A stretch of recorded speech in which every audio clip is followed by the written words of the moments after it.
right. Hey, Greg. Howdy. I guess I will, let me see what time it is. Just about noon. I'll keep admitting people as they show up. They were storming here in Baltimore, so downtown, kind of dark. Obviously, it's being recorded, so this will be on the SABR site within a few days. I'll do a couple announcements at the end since we have, hopefully we'll have some more people, and then I'll blast this recording out in a couple of days so people who miss it can see it.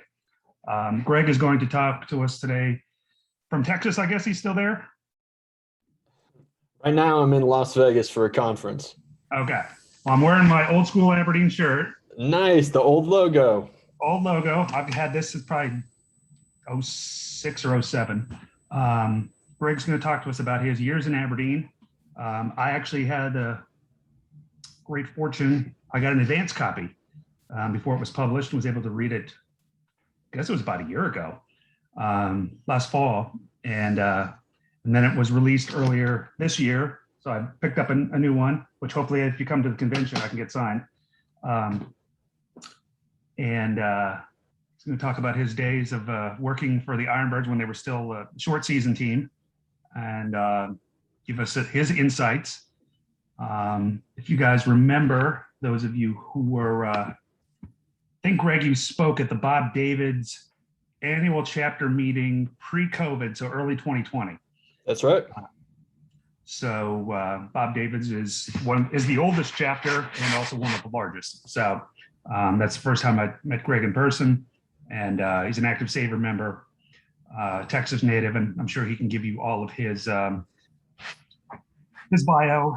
And if he has slides, I'm going to allow him to share the screen. So I'll let you take it away, Greg, and we'll talk a little bit. Perfect. Appreciate you having me. Thank you for inviting me, Peter. Thank you guys for having me. Let me share my screen here. Peter, can you all see my screen? Okay.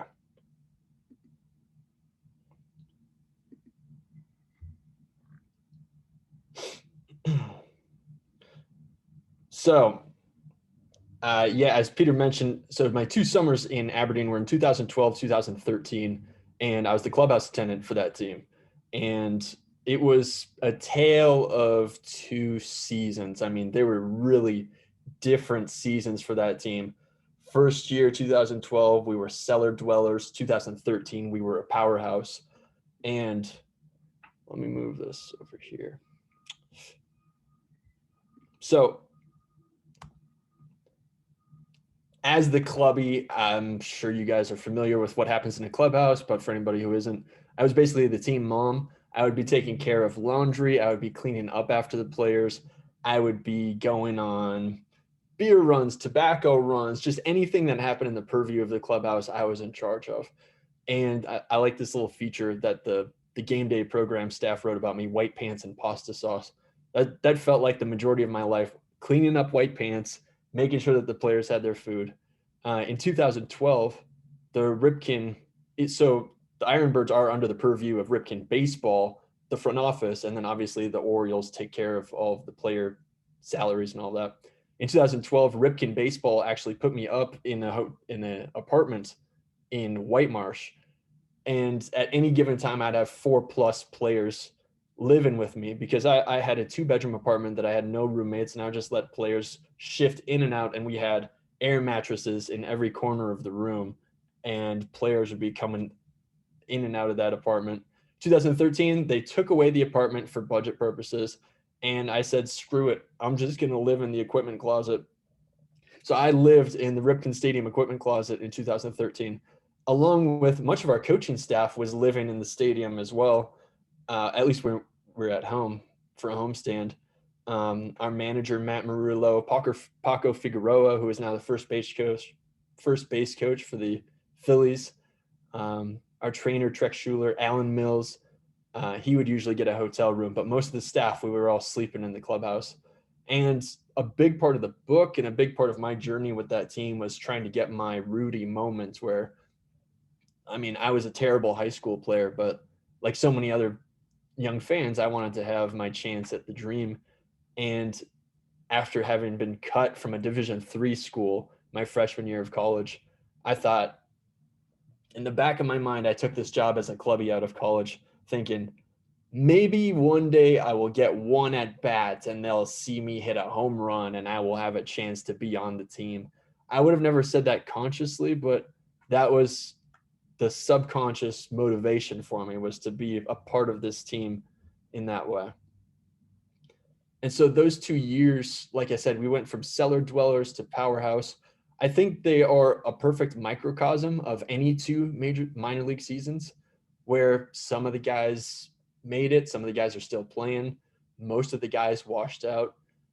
And in a lot of ways, I mean, there was nothing, how to put it, if I were a journalist and I went in trying to find the story of minor league baseball, why would I choose these 2 seasons with this team as opposed to any other team? And the only thing I can tell you is that I'm not a journalist, and I went into it not trying to write a story, but just living my life. And I discovered a story, all these strange dynamics between me and the players, these guys who I wanted to be, but I accidentally kind of became part of a system that was taking advantage of them in some ways, but also helping them in a lot of other ways. For example, they would pay me the clubhouse dues to wash their clothes and to feed them.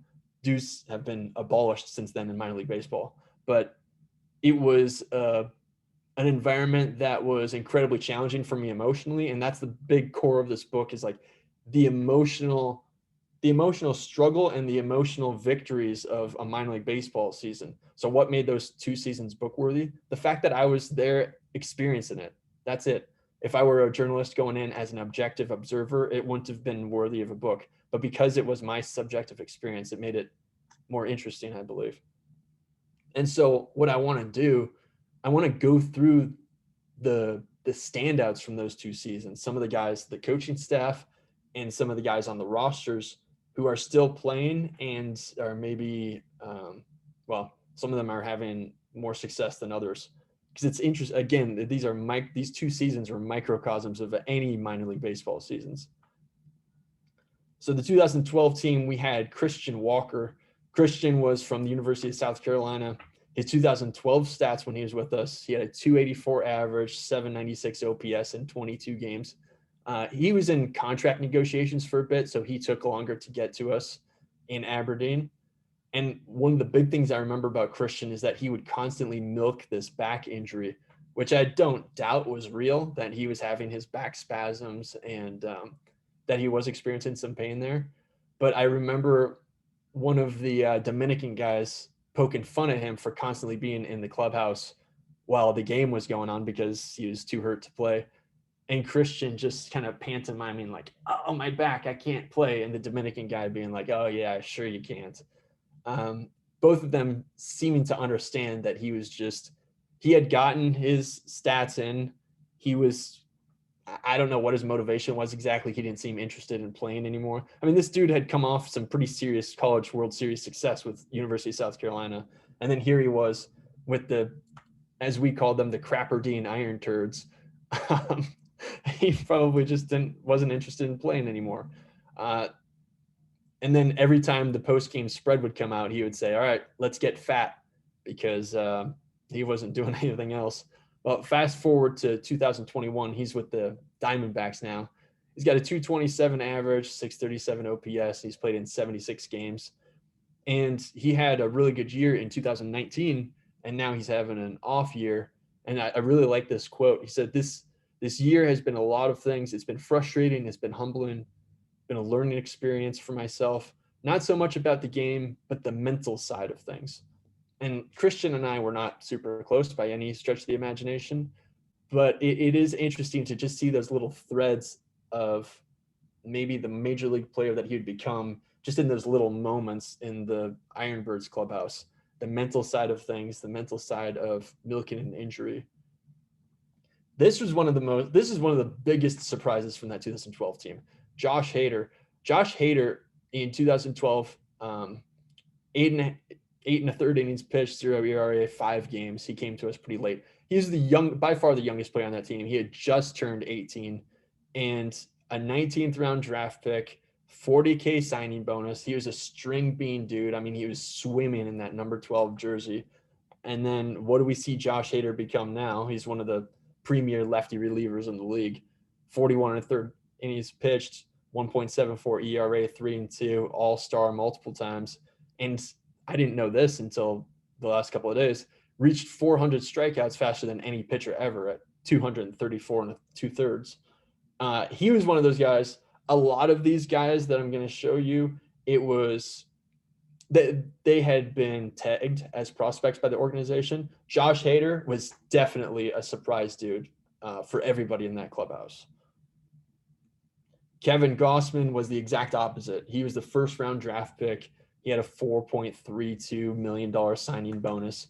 He was just passing through. He just did 2 quick games, about 3 innings pitched per game, and didn't give up any runs. I think he only gave up 1 hit in those 2 starts.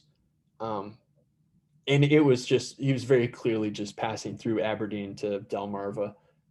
And I remember asking him to sign a dozen baseballs for me because the stadium beer supplier at Ripken Stadium, he promised me, the stadium beer supplier and I had a deal where I would give him IronBirds and visiting teams paraphernalia, and he would give me a bunch of booze in return. And he would just tell his supplier, the Budweiser company, that they just fell off the truck or they were surplus, whatever.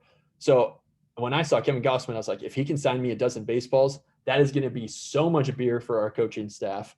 And then I trade the baseballs to the beer guy. I trade the beer to the visiting coaches. The Staten Island Yankees coaches really love to drink Budweiser. And then they would give me a couple of Staten Island Yankees caps, and they would tip me better because I gave them beer. And then I would take those SI Yankees caps, trade them to the beer supplier. He'd give me even more beer, and the cycle continued. And our coaching staff would have all the beer we wanted, and I would get tips off the top of all of it. So that was my experience with Kevin Gausman. And then when he left, he stiffed me on dues. I mean, maybe that's just his payment. Maybe he just figured, you know what, I signed 12 baseballs for him. I'm not going to pay him his dues. Hey, fair enough, man. I made a lot of money off of those 12 baseballs.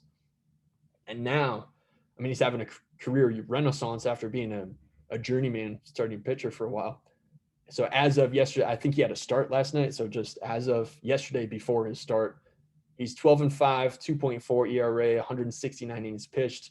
And oddly enough, a 211 batting average. And all-star, even though he didn't participate in the all-star game this year, he was selected to the all-star team. But before he came to the Giants, where he developed that sinker that's helped him reach success, he was 47-63, 4.3 ERA prior to the Giants. And he was experiencing some moments where he had to ask himself where he didn't know if he was living up to his expectations as a first-round draft pick. And that's got to be hard for a guy. I mean, imagine that. You're playing for almost a decade in the major leagues. Granted, you're bouncing around to different teams, but even with that long career, you're still asking yourself, am I worthy of the money that my initial team invested in me? I noticed that a lot in guys where I was surprised to see how many of these guys in the clubhouse wanted to do right by the organization, and specifically the scouts who put their faith in them, who suggested that the team spend a draft pick on them. Even a 48th round guy, Alex Schmarza, was a 48th round draft pick in 2010 for the Orioles, and he had a couple $1,000 signing bonus. Even those guys were like, I don't want to make the scout who chose me look stupid. And I never imagined that being a dynamic in there. Brian Roberts was supposed to do a 2-game rehab stint with us in 2012 after an oblique injury. But the first game, it was just obvious that he had come back too fast. The oblique was not healed. He was 0 for 4, 2 strikeouts, grounded into a double play. And the Applebee's story is, it's customary when a major leaguer does a rehab stint with a minor league team that they buy the post-game spread. Nothing matters more in the minors than food, as I'm sure you know. And so a major leaguer buying the post-game spread for the team is a huge deal. Brian Roberts comes in for a 2-game rehab stint. He gets in after batting practice the first game. He comes in late. It was a last minute kind of thing. And he comes to me and he says, I know I'm too late to get the post-game spread today, but what do you think the guys would really like for post-game tomorrow? And I said, Applebee's. That's the fanciest restaurant in town, is Applebee's in Aberdeen. And he said, fair enough, we'll get Applebee's tomorrow. So the whole talk of that game, his first rehab game, between me and the players, they're like, well, is Roberts getting the spread? What's the spread going to be? I said, not tonight, guys, but tomorrow night we're going to have Applebee's. And the guys cared more about that than whether or not we won the game or even how Brian did at the plate. Well, after looking overmatched the first day, the second day I come into the locker room, into the clubhouse, and ESPN is playing on the clubhouse TV, and it's Buck Showalter and Brian Roberts hosting a press conference saying Brian Roberts is shutting it down for season-ending oblique surgery. And we're all sitting there. All of Orioles Nation, I'm sure, is like, oh, crap, there goes our all-star second baseman. And all of us in the clubhouse were going, oh, crap, there goes our post-game spread. And so Brian Roberts, I mean, I think that oblique injury was a big part in his career going downward shortly thereafter. But that's just indicative of what's really the priority when you're in the minors. It's all about food. Gary Muggsy Allenson, our manager, this dude was a ornery bastard. He was funny in his own way, but dude is 5'6". I mean, he'd just walk on a line everywhere. He would stare you down. I mean, he was just like a caricature of himself. He had 7 years in the majors. He bat 221, 630 OPS, 416 games. And he spent a long time as a manager, 22 seasons in the minors as a manager. The interesting dynamic with Muggsy is that he went from the Tides, managing the Tides for multiple seasons, to going to the IronBirds, which to me, it always struck me as a disrespectful move by the organization. I don't know what the motivations were behind it, but you're going to take a guy from going to managing these guys who are free agents, maybe they're in their mid-30s, they have families. It's just a completely different managerial situation, to go into managing guys like Josh Hader, who are 18, who's literally in the clubhouse talking about high school prom. And Muggsy just wasn't that kind of manager. It's like they set him up to fail, where he was just in his office and he just wanted to treat the guys like professionals and didn't give them the hands-on attention that an 18, 19, 20-year-old might need in short season single A. And inevitably, the clubhouse culture suffered, the players suffered for it, and we were cellar dwellers that year. And I don't think it was because he's an ornery bastard or anything like that. I think the organization just wanted him out, and it felt like a crappy situation, to be perfectly frank. He's not managing anymore. And then, of course, Alan Mills. Alan Mills is one of the biggest characters in the book. Alan Mills was somebody that I was pretty close to in a lot of different ways. I'm sure you guys remember Alan Mills from his, not only his Orioles days, but his Yankees days as well, knocking out Darryl Strawberry in 1998 in a famous brawl at Yankee Stadium. 12 years in the majors, 39-2, 4.12 ERA, had a significant, successful career as a reliever, a lot of it with the Orioles. And interestingly enough, so that career, his major league career ended in 2001. He stepped away for a while. And in 2007, he tried to make a comeback, and he had a pretty solid season in Double-A Erie for the Detroit Tigers. He's 1-1 with a 2.79 ERA, pitched in 29 games. And granted, he was pitching against kids who were about 15 years his junior. But that's when, after coming back that year and having a successful year, that's when he finally gave up the game. Then a few years later, he was the pitching coach for the IronBirds for both of the seasons that I was there. And Mills, I mean, he has this way where he seems to take up way more space than his actual size. And he just has this way of commanding a room very quietly. I mean, he's big into martial arts, so he could just move energy around him in this really interesting way. And he was pretty hard on me my first year. He would talk to me about, I'd say, hey, man, you got to go easy on me. You can't be giving me a hard time. I got a lot of stuff to do. And he told me that he was a clubbie too while he was a player in the minors in the Yankees organization. So he would be doing PFP, and then he would have to go find a laundromat to go do the team's laundry.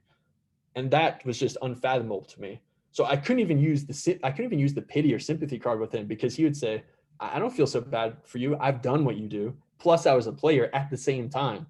And I thought, okay, I'm screwed here. And he would just give me a hard time. And I mean, looking back on it, he is just regular boys club initiation kind of stuff. But it was hard for me in my relationship with him that first season. But as we got to know each other over those 2 seasons and we got a little bit closer, and we were 2 of the only staff that returned the second season and my second season. And we became something like friends, and to the point where he eventually would throw batting practice to me with the team, and like he would sort of goad me into participating in more activities like shagging fly balls. And I would get, because of him, I was able to get closer to that dream of that Rudy moment that I had where I would be part of the team and doing those activities with them, which was not only one of the highlights of my time in Aberdeen, but one of the highlights of my entire life. And then, of course, the owner, Cal Ripken Jr., I've been shocked to learn that it's not widespread knowledge that in 2012, his mom was kidnapped. So because of that kidnapping, I never saw the dude. He was busy working with the freaking FBI to try to solve this kidnapping of his mom. They never even found a motive. This guy was an intruder in Vi Ripken's house in Aberdeen, and he taped her up,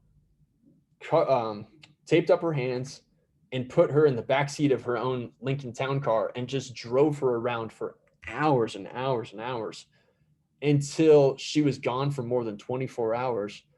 Nobody knew what had happened exactly. There's police presence all in her neighborhood in Aberdeen. And no exaggeration, the next day, the kidnapper, whose identity still hasn't been figured out, dropped her off on her street. Even with all this huge police presence, he brought her back to the place of the crime and disappeared. And nobody saw her get dropped off. Nobody saw the Lincoln Town car pull up. It happened to be between shifts in the police presence in that neighborhood. Just a total fluke thing. Cal Ripken Jr. started by putting out a $2,000 reward for any information, and then he got a lot of pushback for that, and he upped it to $100,000, working with the FBI, that it didn't matter. Vi, as I'm sure you know, died this year, and still they do not know the identity of that kidnapper or even the motivation for it. Their hypothesis in the Ripken front office was that she was kidnapped as just a random robbery, but then the kidnapper figured out who she was and her prominence, her connection to Cal Ripken, and decided that he was going to wipe his hands of it and get out of that situation. But who knows? It's all speculation at this point. So long story short, Cal Ripken had bigger fish to fry than getting chummy with the clubhouse attendant. So that was the 2012 cellar dweller team. 2013, all of a sudden we have a big push for the playoffs. A new era takes flight. We got that new logo, that cheesy airplane logo that Peter showed some of y'all at the very beginning. That wasn't our logo anymore. All of a sudden we had this fierce metallic Aberdeen IronBirds logo. And it just, the culture of that entire stadium shifted almost overnight, it seemed, especially because Matt Merullo, our new manager, was way more interested in mentoring young players. It was his first managerial season in professional baseball. He had a not so dissimilar career from Muggsy, our first manager. He played in the early 90s, 234 batting average, 223 games, light hitting, 600 OPS. Interestingly enough, Matt Merullo was the grandson of Lenny Merullo, the last surviving member of the 1945 Chicago Cubs World Series losing team. And so baseball was just in his family. And this is one of my favorite things that Matt said early on in that season that he was managing. He told the newspaper that this game will let you know how bad you are. Sometimes you need human beings around to remind you how good you are. And that's exactly how Matt Merullo viewed the game and viewed his role in that clubhouse. And it just was, he really fostered a cool environment in there where guys felt comfortable failing. And that was so important for those young players. And as much as I'd like to say, oh, a player is going to perform how they're going to perform, it did make a huge difference, the fact that he created that positive environment. And what did it lead to? It led to us making a playoff push. Our bench coach that year, Paco Figueroa, he was just coming off of his playing career. He was 30 at the time. And you could just tell that he wanted to keep playing. And, he and I would play catch a lot. And you could just tell that he had a whip for an arm. But he could have been out there with those guys. He still could have been playing. But the Orioles decided to give him a chance as a coach. And it's worked out for him. I mean, he's been the first base coach for the Phillies for this is his third season now. And he's a super solid dude, and I'm happy for him. And then Trey Mancini, our first baseman. I mean, obviously you guys know what Trey's been doing, but at the time in Aberdeen, he was the team MVP, 328 batting average, 832 OPS, 3 home runs, 35 RBI. Keep in mind this is a short season, so it's 72 games, I think. 8th round draft pick, 100. He had a slot signing bonus, about $150,000. It was very obvious that out of Notre Dame and 8th round draft pick, it was obvious that he was playing. It seemed like he was playing above his draft pick, playing above his potential in a certain way. He just struck me. We weren't super close, but the reason we weren't super close is because he was super low maintenance. This guy would just head down, do his work. It didn't look amazing on a day-to-day basis, but then over the long term, it would just be this above average success that would just pile up and pile up. And now, he was in the home run derby, had this amazing performance as the runner-up in the home run derby. 253 batting average this year, 775 OPS, 20 homers, 62 RBIs. And obviously, he beat colon cancer, and he was the home run derby runner-up. With him, well, I'll tell you about the bat situation, my experience with the Trey Mancini and Mike Yastrzemski baseball bats. Lil Yaz, he was, what I remember is that he would just find ways to make things happen on the base paths in particular. Like, he would just get on base, he would get hit by a pitch, he would walk, he would reach on an air, he would steal a base, he'd be dancing on the base path. He would just make things happen, and he was a really good table setter for that team, and he was playing all around the outfield at the same time. And now he's, with the Giants, 221 batting average, 762 OPS, 18 homers, 47 RBI. It's interesting, 2 things about those guys, Mike Yastrzemski and Trey Mancini. It was very obvious that those 2 were going to be, they were the most likely prospects on that 2013 team initially at the start. Things changed. Later on, we got Hunter Harvey, but those 2, it was very obvious that they were the 2 stars of that team, at least at the time. I mean, who knows how those things are going to shake out, right? But one time I was taking batting practice with the team, and I was in a batting practice group with Trey and Yaz. That was pretty cool. And then me, Greg Larson, the clubhouse attendant. I was like, that's pretty cool. That's pretty tough to beat. But I had this scam with the team, with the front office at Ripken Stadium, because I would do anything I possibly could to make a couple extra bucks. Like I told you, I would do the beer scam where I would be getting caps from the other teams, all that. Well, if a player broke a bat and I brought it up to the hangar, the gift shop, and they sold it, they would sell it for $20. I would write on a piece of athletic tape who the bat had belonged to, and then fans would buy it. And I got to tell you, do not buy, if you go to an IronBirds game, if they still have that barrel full of broken bats, do not buy those bats. You have to assume that the clubhouse attendant is going to do anything they possibly can to make a couple extra bucks. So if I write Manny Hernandez or I write Sam Kimmel on those bats, it's not going to sell. But if I write Yaz, number 28, or if I write Mancini, number 51 on that bat, back then, they're going to sell. Why? Because they were the prospects. And so once I realized that those were the bats that sold, I just completely flooded the market with those bats.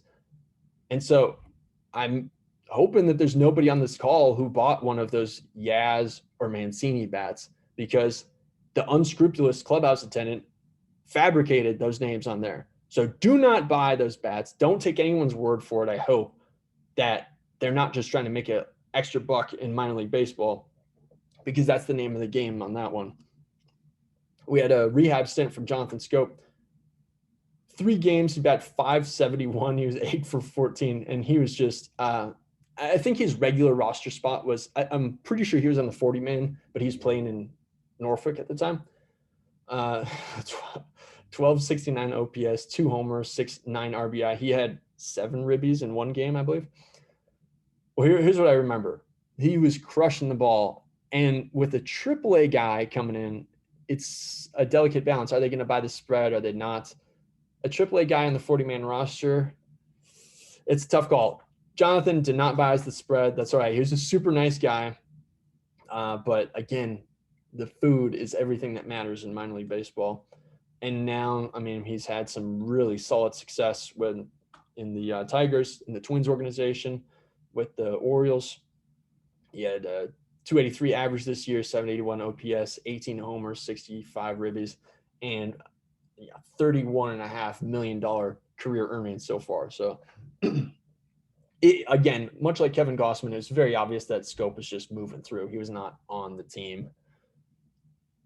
Steven Brault was a solid dude. I really liked Steven. He was a smart dude, went to a small school in Colorado called Regis University. He pitched 43 innings, 1 and 2, 2.09 ERA. And I remember him talking about really liking hitting as a pitcher in college in particular. And I remember he sang the national anthem for our home playoff game that year. And fast forward to now, he's in the Pirates organization, still singing. This year's pitched 14 and 2/3 innings, 1.84 ERA. And he hit 330. So he's had his chance to hit now, and he hit 333 in 2019, which, I mean, it's incredible. The dude can still rake after all that time. I mean, as a pitcher in the minors, you're just not going to get a lot of opportunities to hit. And then, of course, the New York-Penn League itself, as you know, is no longer in existence from 1939 to 2020. Those are the standouts from 2012 and 2013, my time as a clubhouse attendant. And I would love to answer some questions about anything you want to ask me related to the book, related to that time, related to anything here. I can't promise that I'll be able to answer it. And if I can't, I will tell you, but fire away.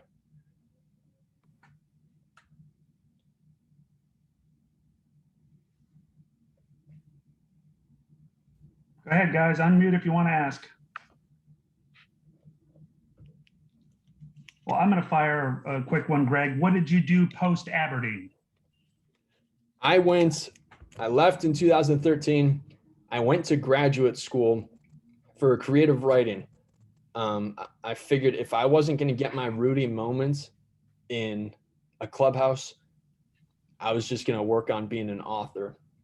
And interestingly enough, my thesis when I went to graduate school in Norfolk at Old Dominion University, actually, so in that area, my thesis was writing Clubbie. And the first time I wrote it, I was trying to write it as an expose, as here's what minor league baseball really looks like, is this objective voice. And I wasn't a character in it at all. And through that program that I was in, it was a 3-year university program, I realized that, oh shoot, this is a memoir and I'm going to have to be a character in it, even though I didn't want to be. And that finished in 2017. Since then, I've been doing a lot of ghostwriting for nonfiction books. I did that for about 3 years. And now I'm doing a lot of book coaching where I help dads who want to write memoirs for their families. I coach them through writing it. And then I'm working on my next book right now, a novel that has nothing to do with baseball, and living in Austin, Texas.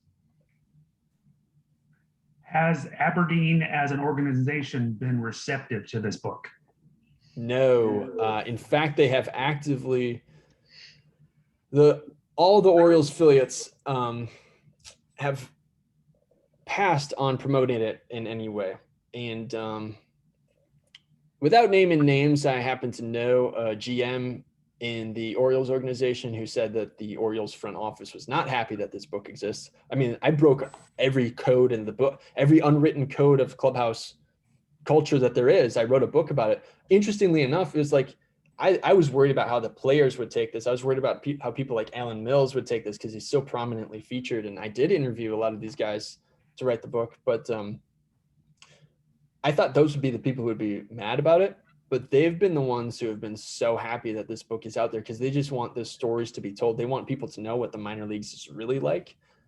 And guys like in 2013, there's a player, Harry Marino was a pitcher. He has since moved on from baseball and he's working as the executive director of Advocates for Minor Leaguers, an organization that all of the airplay, all of the social media time that minor league baseball player issues have gotten this year have been in large part because of that organization, where it's like this this avenue through which players can anonymously say, here's how we're being treated in the Angels organization or the Oakland A's organization. Here's the spread that we're getting from the Oakland A's. And they send it to the Advocates for Minor Leaguers and then anonymously post it. Now everybody knows what that's like. So long story short, the players have loved it. Orioles front office, all of them have said, we're not touching it. Yep.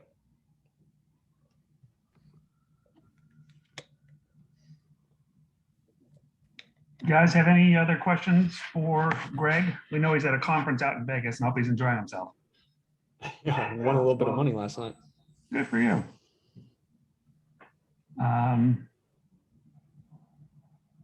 I was hoping our president would be on, but I know he just got back from a trip to Canada. Well, yeah, he's from there. His daughter or son lives there, and he's a grandchild. So obviously with COVID, people weren't able to travel, especially internationally, until some of the restrictions were lifted. For those of you who are listening, if you haven't decided you're still on the fence, we can still use a few more people to come to our joint minor league game with us, Philly, Harrisburg, Williamsport. That's going to be up in Scranton Labor Day weekend. It's a doubleheader against Buffalo, who is Toronto's AAA. And our team game at the Orioles will be the last Saturday of September against the Texas Rangers at Camden Yards. And we'll have a pregame spread in the Camden Club in the warehouse on the 6th or 7th floor. We just won't have as much time in the warehouse due to COVID restrictions and whatnot, and local ordinances. So be on the lookout for an email regarding those things probably the next day or so. Greg's book is available Amazon, Barnes & Noble, all the standard locations. Who published it, Greg? Was it Nebraska? Yes, sir, Nebraska. And you can also get signed copies and extra content from the book at clubbiebook.com, CLUBBIE book.com. All righty. It's quality, guys. It's really good. I'm actually going through it again because I read it almost a year ago, and like everything else, 2020 just vanquished a lot of my memory. So it's worth it. I've had it for a while, and it's top notch. And as an Aberdeen fan, and somebody who's been going to games there since the mid 2000s, it was interesting. And having gotten to know the current Aberdeen general manager, I know a lot about their current little inner workings and stuff a little bit, especially now that they're full season at high A level. And they have obviously a relationship with the Orioles, and now with the way with the way minor league baseball has been restructured, everybody now signed a 10-year deal. So there won't be any changes to any of the affiliates anytime soon unless one goes defunct.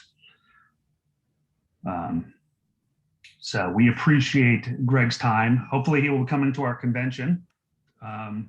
When is it, Peter? It's going to be next year, finally. The SABR 50 will be in Baltimore. And now with the schedule out, everything date-wise is not just penciled in, but it is ink marked in. So it'll be August 17th to the 21st of 2022. Gotcha. A Wednesday through a Sunday. The Orioles are home, I believe against Boston, actually. It'll be a big series. And we'll be waiting for this 3 years by the time it gets here. The last SABR convention, for those of you who were there, was in San Diego, and that was June of 2019. So hopefully it'll be the biggest and the best that we've experienced to date. And by next spring, summer, whatever hiccups COVID is still causing will hopefully be eliminated. And Baltimore can expect a whole bunch of baseball aficionados to descend upon the Inner Harbor. So this was fun. Some of us have to go back and do a little work, unfortunately. But Greg, obviously, thanks for being a SABR member. Thanks for sharing your insights, not only into Aberdeen and everything, but the baseball world, and hopefully continue to do so. Usually, University of Nebraska actually has a table at the SABR conventions in the vendor room. So I'm assuming they'll have one next year, and I'm sure you'll be featured prominently, given your regional topic of interest. I appreciate you having me, Peter. Thank you all for being here. Yeah, absolutely. And this will be up on the SABR site within a few days. I'll probably send it around, or at least send a link to where it will be located. And I encourage everybody to get the book when you have some downtime. Don't forget, holidays are coming up and not so short of an order. And speaking of which, the Baltimore book on baseball will be coming out, it looks like, by the end of October. That will tie in with the convention. That's 80 plus articles on every ballpark in the history of Baltimore professional baseball in this region, plus articles on all the significant games going back to the 1880s, I guess, than the American Association of National League Orioles. So SABR is going to release it earlier, so we can hype up the convention more, and also for pre-holiday sales. So, and a lot of the people in our chapter have contributed articles, myself included, to that book. So when it's about to be released, we'll be certain we'll be promoting it. So, and if there's nothing else, I'll let everybody get back to their normal work days. Our next talk will be first week of September. And I'm blanking on who it is right now. I believe it's a gentleman talking about his book about Milwaukee, but everything's jumbled up in my head at the moment. So I'm sure on August 29th there's a Babel. We have the Babel, yeah, the last Sunday of and then of course there's the game September 4th in Scranton, and then the first Wednesday of September at 7 p.m. we'll have our standard monthly meetings. We're looking to go back full time in January to in person, and probably do a hybrid. So depending on what restrictions and where we're at as a country and a state at that point. So you guys know how to reach if you need anything. We appreciate Greg's time. He's in different time zones, so he had to get up a little earlier. I guess that's it. If you guys need anything, reach out, and we'll see you at the next event and call. Thank you all. Take care. Okay.